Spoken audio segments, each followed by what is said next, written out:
Hi, welcome back. It's been 7 days since I started my water challenge. Welcome to this honest corner thing, whatever I was doing. Again, this video is unscripted. I'm just going to speak for as long as I want, and nobody can stop me. If you can't tell already, I'm smiling way too much more than the last video. That's because I'm in a good mood today. Could be because I haven't stepped on the scale for the past 3-4 days. I did step on the scale for like once in this week, and my weight hasn't changed. Like it had increased, and it's just remained the same, and I'm fine with that. I wasn't doing this for weight loss per se. Just wanted to get my water fixed. Oh, speaking of my bottle, actually, yeah. So a couple of things that I want to clear that I mentioned in the last video. I said that I was going to use that huge bottle, two of those. Phew, thankfully I checked my calculations, like how much water I'm supposed to drink. I mean, to be fair, there's no set number math behind how much water you have to drink, but there is this floating mathematical equation that lets you decide how much water you should drink depending on your body weight. And yeah, so according to that, before like starting my so today is Sunday. Last video also I filmed on Sunday and then started my challenge on Monday onwards. So today is the 7th day of the water thing. But yeah, before I started my water challenge, I said that I thought of rechecking my calculation. And thankfully, I did that because I wasn't supposed to drink two of those huge things. I don't even have the bottle with me. My brother's taken it.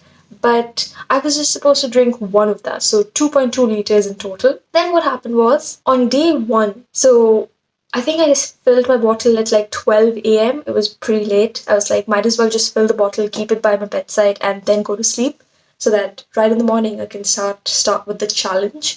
Yeah, so I did that. And then when I woke up in the middle of the night, because I do that sometimes, that's one thing that's changed. So previously, I used to wake up in the middle of the night because my throat would be so dry and I would like just want water. But that hasn't happened this whole week, which is amazing. Maybe because I've kept myself hydrated throughout the day, so it doesn't feel like, I'm thirsty for like this one crucial period of time. So that's an improvement. But yeah, going back to the water thing, I was in the middle of the night and I felt really thirsty, so I tried picking it up and the bottle is huge. And I tried lifting it and like when you're like that deep into sleep and then you wake up, you don't feel like moving a lot. You try to make as bare minimum movements and like pick the bottle, drink, and then go back to sleep. And it just felt like an inconvenience again. So when I woke up, I was like, you know what? I'm gonna go back to my beautiful blue bottle that I like and just convert how much water I'm supposed to drink in terms of the number of bottles this. And turns out I need to drink three of these. So I was like, okay, I'll do that. But also I didn't want to like keep a tab on how many of these I've drank throughout the day. So that's when I put these three rubber bands. This is not something I created. I found this on Pinterest like years back, and today, finally, I mean, not today, last week, for this challenge is when I went ahead and thought of giving it a try, and it actually works. Like, I'm pretty happy with the system I have currently, and most importantly, I can see myself do this for the rest of my life. At the starting of the day, it's all at the bottom, and then once I finish one bottle of this, I just, slide it up and then I have two of these remaining. So currently, I drank one of this.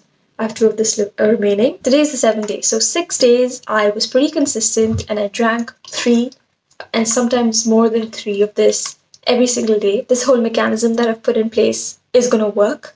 Yeah, so a big fat thumbs up success for this. Now coming to food week. No, before I start with food week, I do want to point out a few things that I found out during this whole water thing. One of the things is that, so on days when I woke up early, I had no problem drinking three of this. Like, the only thing is, I made sure that I had my bottle right next to me, no matter which part of the house I was. Also, I made sure that it was always filled. Those are the two things I did, and it was pretty much like whenever I woke up early, I was able to do it without any fuss. But there were a few days. I know in the previous video I mentioned that this water thing will make me wake up early, but I did realize that, and I'm thankfully I realized it in this week itself, is that on some days, I just wake up really late, depending on when I go to sleep. There were days when I woke up at like 2 p.m., 4 p.m. And on those days, because I had like such a short amount of time to finish drinking water, because every day I counted my day starting as 12 a.m., like midnight. Those are the days, weirdly enough, is where I was motivated enough to work out. Because during workout, it's much easier to drink water because like you sweat and like you use more energy. So that's one thing that I noticed. Like I was more motivated to drink. No, I was more motivated to work out in order to finish this water challenge during this week, if that makes any sense. It's not that I didn't work out on days when I woke up early, but this was just like an added incentive to work out on those days. So, again, regardless of on days when I wake up early or not, I feel like I can do the water challenge for the rest of my life until I die. So, I'm very excited about that. Another thing I want to put out, whatever I'm doing is for myself, and I know my body more than anyone and my likes and my dislikes. So whatever I'm like planned, I'm looking there because I have my laptop there, which has all the food related stuff. Everything that I'm doing is custom to myself. So if anyone's planning to like follow along, please do your own research. Please like look into the things that feel sustainable for you instead of like blindly copying me. Change your life in your own way. That's all I want to say. Cool. Cause like till this point in my life, all I've done is like, look at some other YouTuber and be like, okay, that looks good and she lost so much weight or she gained so much muscle. I'm gonna follow exactly that.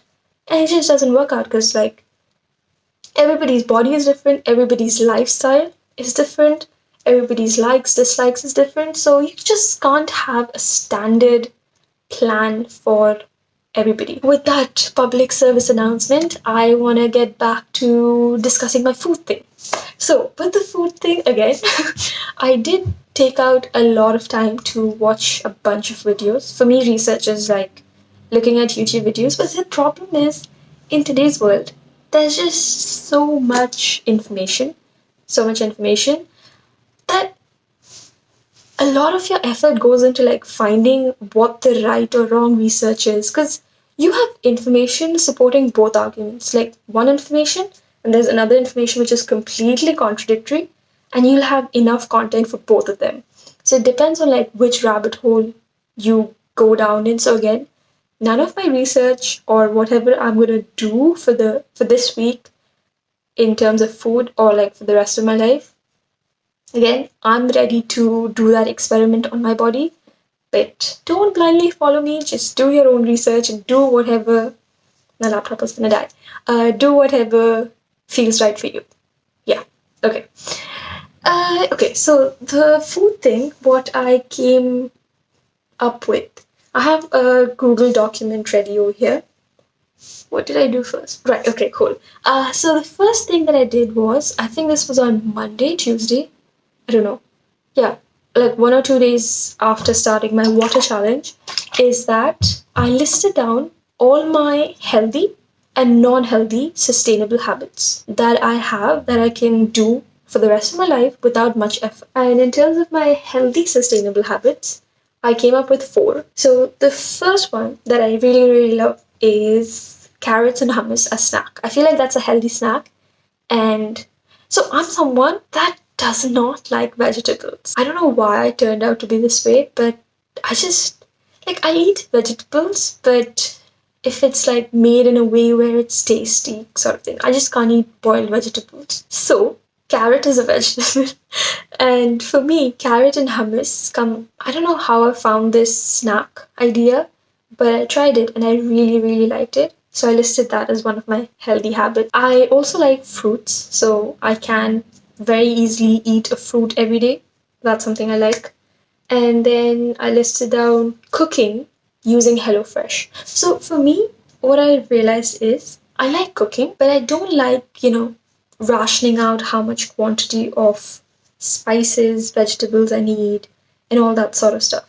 So HelloFresh has been like a lifesaver when it comes to not eating out and instead just cooking the meal at home. So I would consider that as a healthy eating habit because they provide all the fresh vegetables, meat, spices. You're cooking it from scratch at home because of HelloFresh.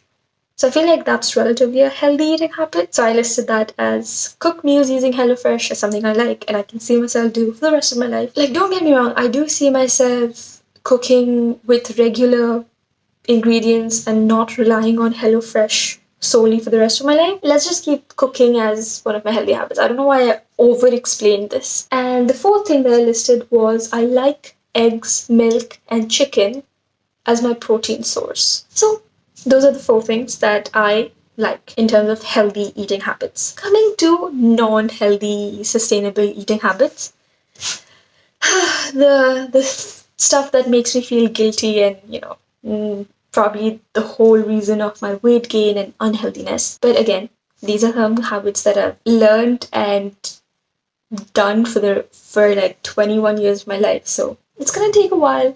I don't see myself completely eradicating it, but if I do it in moderation, I feel like I can get away with it.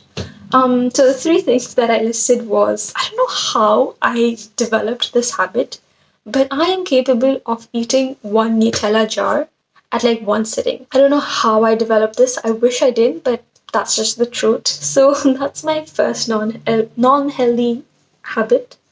The second is snacking. Like I like eating crisps, chips, whatever you want to call it, Pringles, that sort of thing, or just like I can't think of any snacks at the moment now.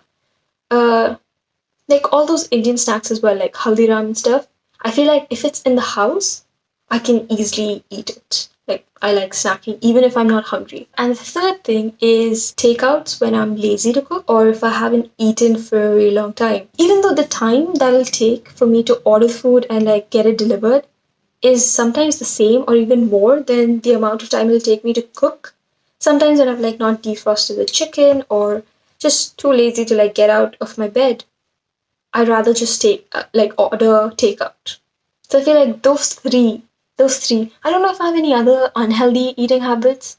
I was thinking if I eat, like overeat, and I don't think that's true unless it's snacks. Like it's not like if I have a plate, I'll overfill it. I feel like I have a medium or like normal sized appetite. It's just that snacks and like takeout is what's contributing to the most of my unhealthiness. Once I listed that, I knew that I could like whatever. So one of the things that I was very adamant about is having this to be something that's sustainable. If I can't see myself do this for the rest of my life, I would just not do it. Cause like that's the approach that I've been doing in the past tries where I just be like, okay, I'm gonna just give up on everything for a year or which has never worked by the way, or for a month and then I'll lose all the weight and I'll look a certain way and then I can get back to my non-healthy weights. And that's just stupid. You just can't be like, okay, I'll be healthy for like this amount of time and then go back to non-healthiness. That's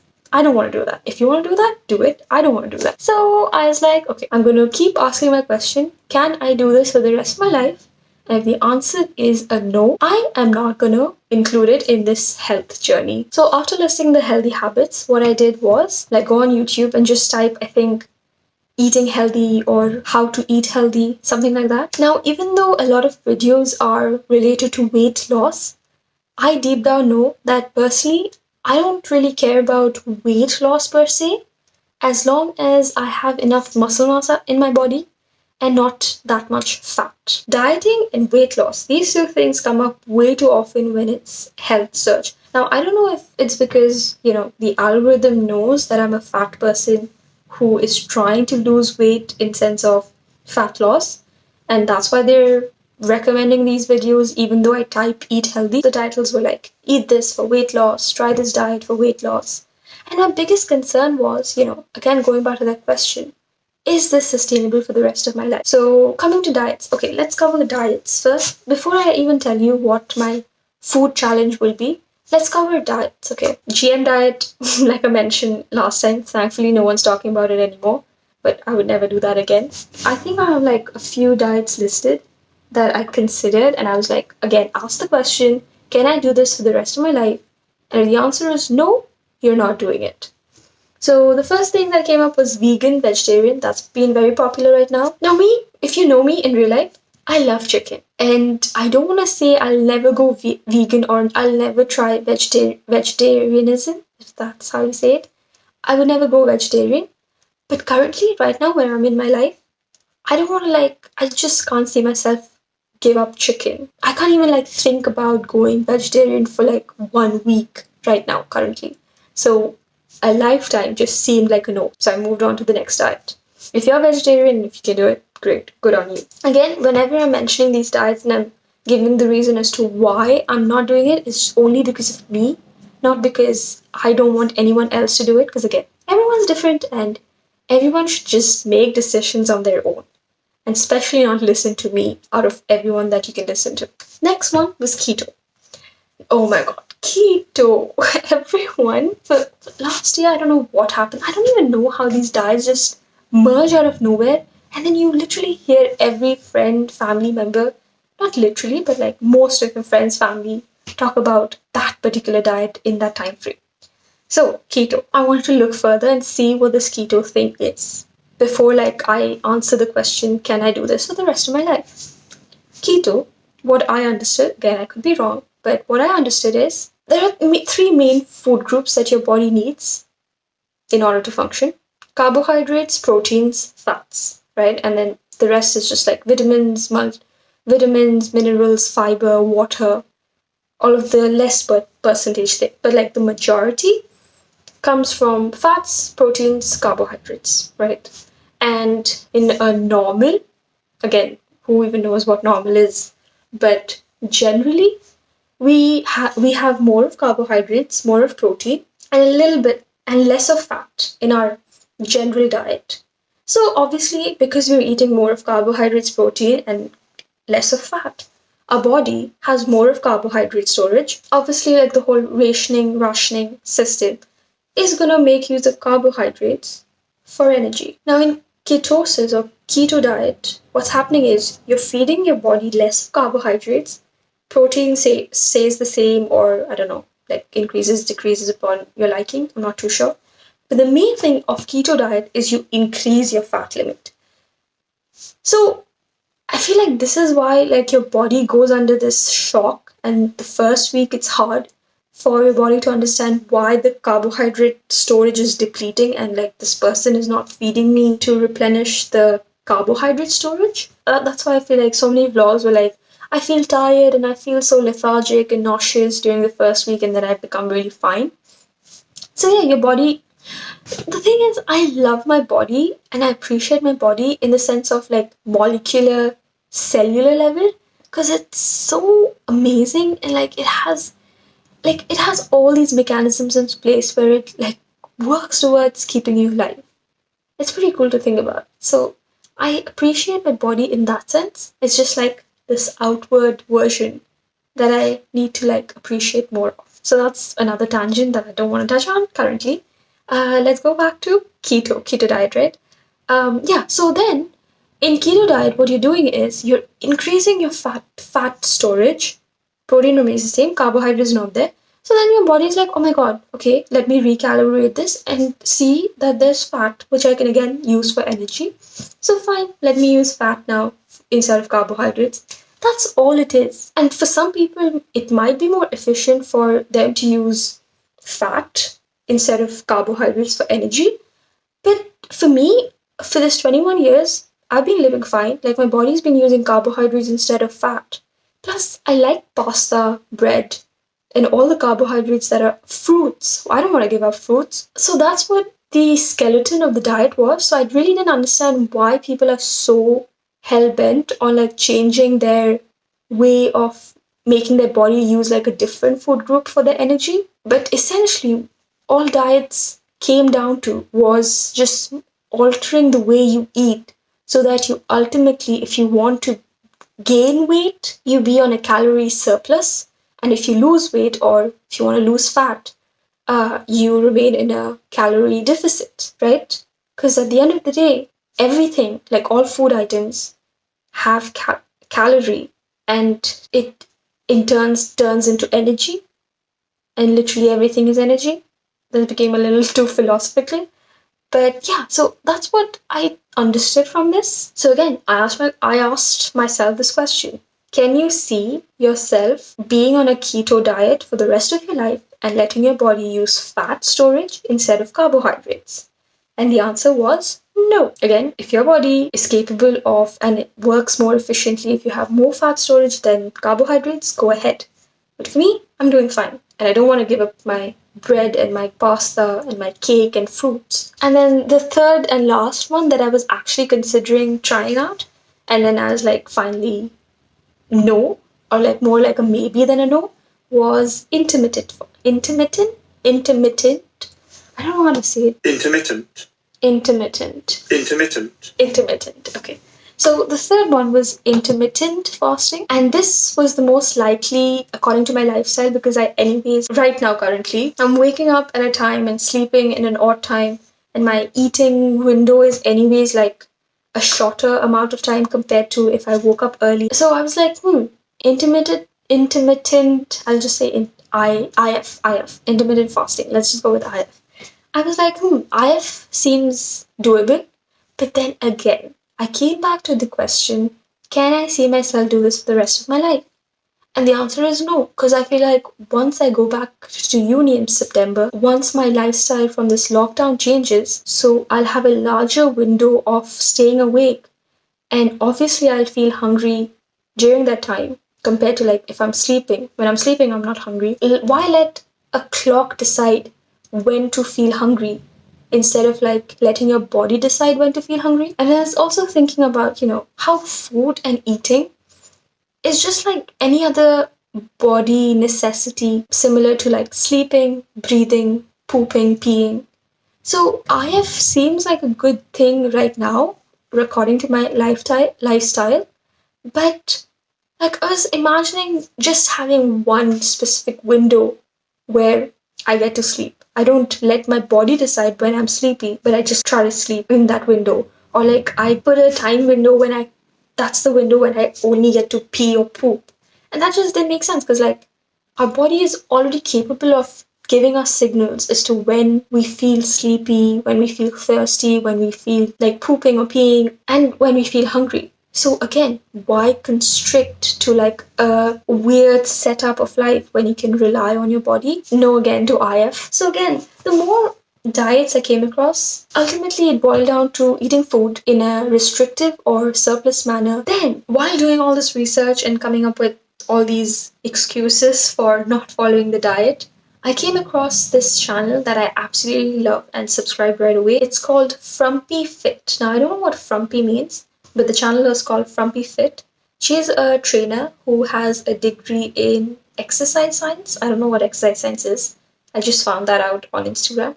But her advice on food, exercise, just a healthy lifestyle was amazing. Whatever advice she gave was very generic and very easy to follow.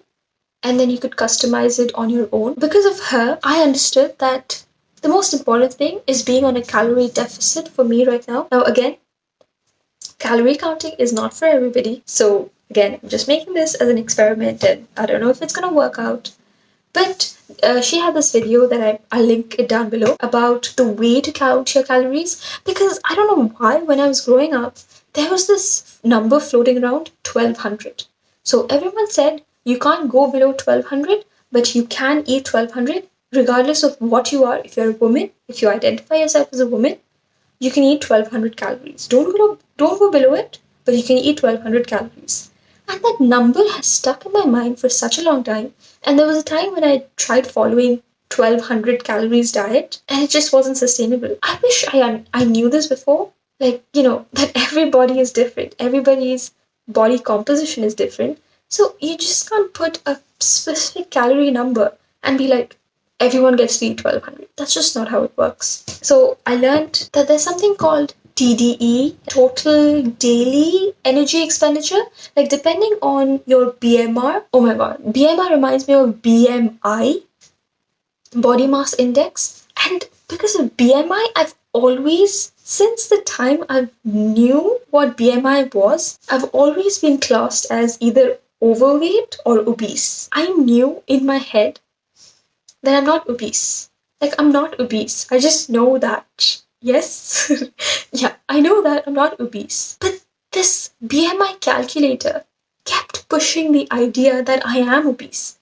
And there was a point where I was convinced that I am, just because the screen and the numbers that I've put in told me that I am obese. It's messed up, bro. And then recently I watched this video where they were comparing BMI of like athletes, and all of them, according to that calculator, were obese just because they have more muscle mass. And again, muscle weighs more. So overall, their weight is more. But weight is not the only thing that defines your health, because obviously, as an athlete, you'll have way more muscle and less fat. So your overall weight will be more, which is the only thing BMI is concerned about. And then according to that, it tells you whether you're obese, underweight, normal, underweight. And that's really annoying because it doesn't consider fat composition in your life and just assumes every human being in this world has the same fat composition. And most definitely, according to the BMI calculator, I am obese. This whole BMI thing, once it was debunked, I knew for a fact that none of these calculators that are available and the numbers that are provided and the suggestions that are provided from this purely mathematical sense can help you in the long run. So even though there are numbers that can help you guide you along the way, you have to figure it out on your own as to what works for you.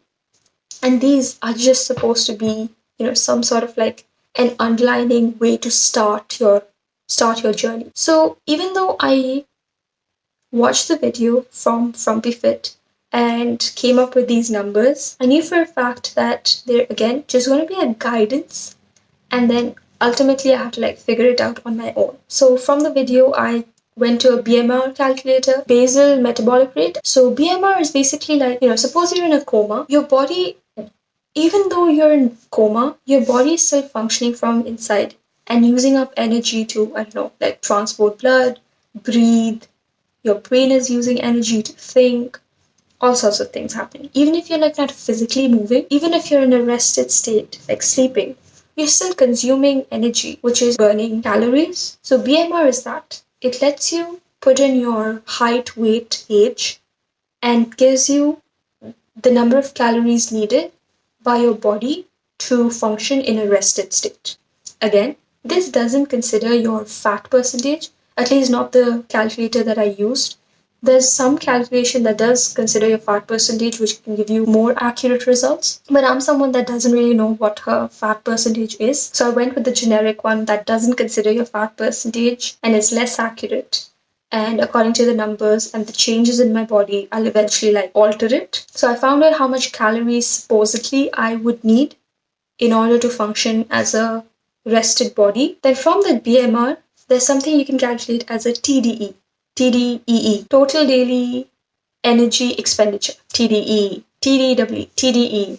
That's all. What it does is it takes your BMR and then multiplies it with a certain number depending on your physical activity. Because BMR is rested state, but it's not that we're all in coma. Because if I was in coma, I wouldn't be making this video. So my BMR was 1505 calories per day to function in like its rested state. So if I went in a coma for 30 days, my weight wouldn't change if I somehow consumed 15,005 calories.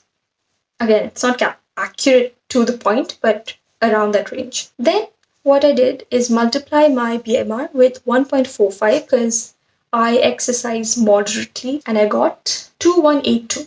2182 calories, 2182. You see how this is a problem because like 1200 is way less. It depends on each person's body and their lifestyle. 2182 calories every day to remain the same weight. Then from that, you can subtract maybe like 250 calories or 500. That's what's recommended. Now, I don't know why they thought 250 or 500 is recommended or why you can only lose half or 1 pound of fat to be considered a healthy weight loss. Some research said that. I'll follow that until it's debunked. All of this is an experiment and all of this is just putting maths into your complicated life, which doesn't always work. So the way it worked was apparently there's 3,500 calories in 1 pound of fat. So 3,500 divided by 7. So I guess 500 calories is the maximum amount you can lose. And if you divide 3,500 by 2, because like half the amount, because half pound of fat, and then divide that by 7, you get 250. So anywhere between 250 calories to 500 is what you can reduce every day from your TDE. I don't know if this makes sense. Just watch the video. But this is where my problem lies. Is for me, it's not sustainable to track my calorie every single day. I don't want to be on my fitness app, my fitness pal app, and just scan all the barcodes and be like, does this fit my TDE minus my calories that I need to reduce and all that.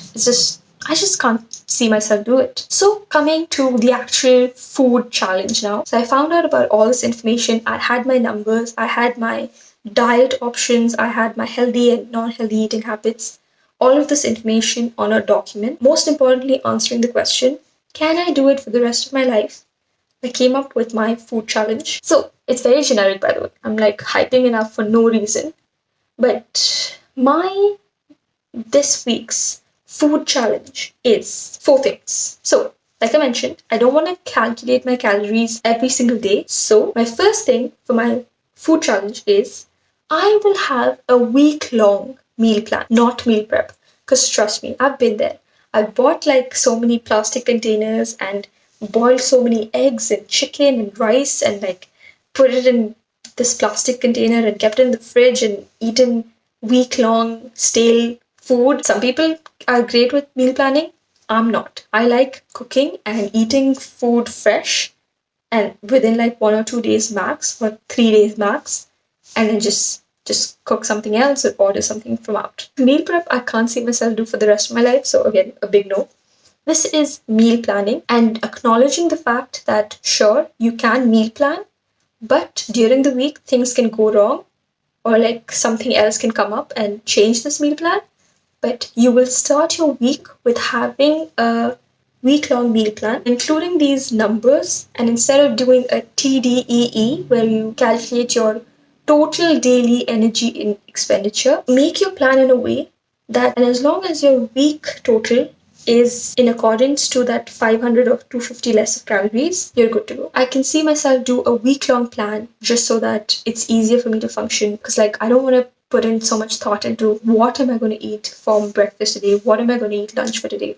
It's already there as a guide and I can just refer to that and like cook accordingly. So what I'm going to do from tomorrow onwards is I have a spreadsheet ready where I put in my meals that I want to eat, approximate calories next to it, and see if my calories fit in. And then after that, I don't care about the calories, I just follow what I eat. So it helps with like not thinking too much about the numbers and just focusing on the food that I need to eat when I feel hungry. That's the most important thing of this food challenge week, meal planning. Then the second thing in this challenge is that I wanted to introduce, because I want to move away from solely relying on HelloFresh, I want to include one healthy or semi-healthy, one new recipe that I cook by myself just once in one meal in that entire week.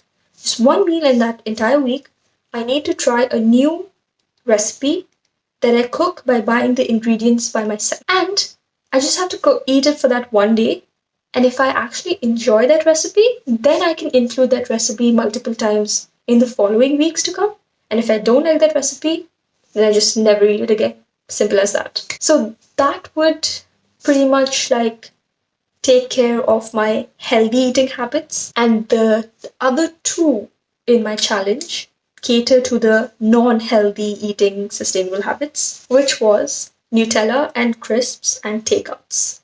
Now again, I didn't want to give it away completely, but I found a way to incorporate it still, but do it in a more mindful, that's such a buzzword, but in a more mindful manner. Let's just go with that word. So currently I'm in a state where when I snack, especially during lockdown, I saw myself eat Nutella and Pringles, or like Nutella or any other snack, all at one go. Like I'd just go to Tesco and just buy snacks, and then it was there with me in the house. So what I've done in this challenge is that I'm going to alternate between either Nutella or a crisp or any other snack that I want, just one snack for that. I could either opt for a jar of Nutella or I could opt for a can of crisps, or I could opt for a big bag of Doritos, whatever I want in that week. And then again, that's in calculated in that week plan thing, so I don't have to worry about it and feel guilty about it. I'm gonna include my non healthy eating habits into my meal plan so that there's no guilt or like this feeling of despise for me because I've already accounted for it. And lastly, takeouts.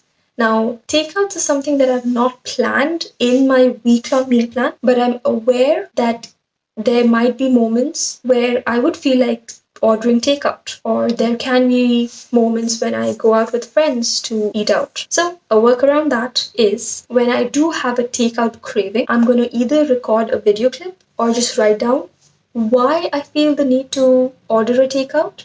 So, the reason could be again, I feel lazy to cook, or I've forgotten to defrost my chicken, or this food is something that I'm really craving for right now and I don't feel like eating what I've planned for. I lay out my reasons of ordering the takeout, and during the time of ordering and it getting delivered to my house, I use that time to search for a recipe video that lets me make that recipe at home and then use that recipe in my next week's meal plan so that I find a way to actually see if I can make the food items that I order in my house. Because then I'll have control over what sort of ingredients I put for the same food item. So that's my plan. I've been recording for way too long. Oh my god, sorry for making me hear this. I don't know if anyone's still hearing this. This challenge thing has actually helped me.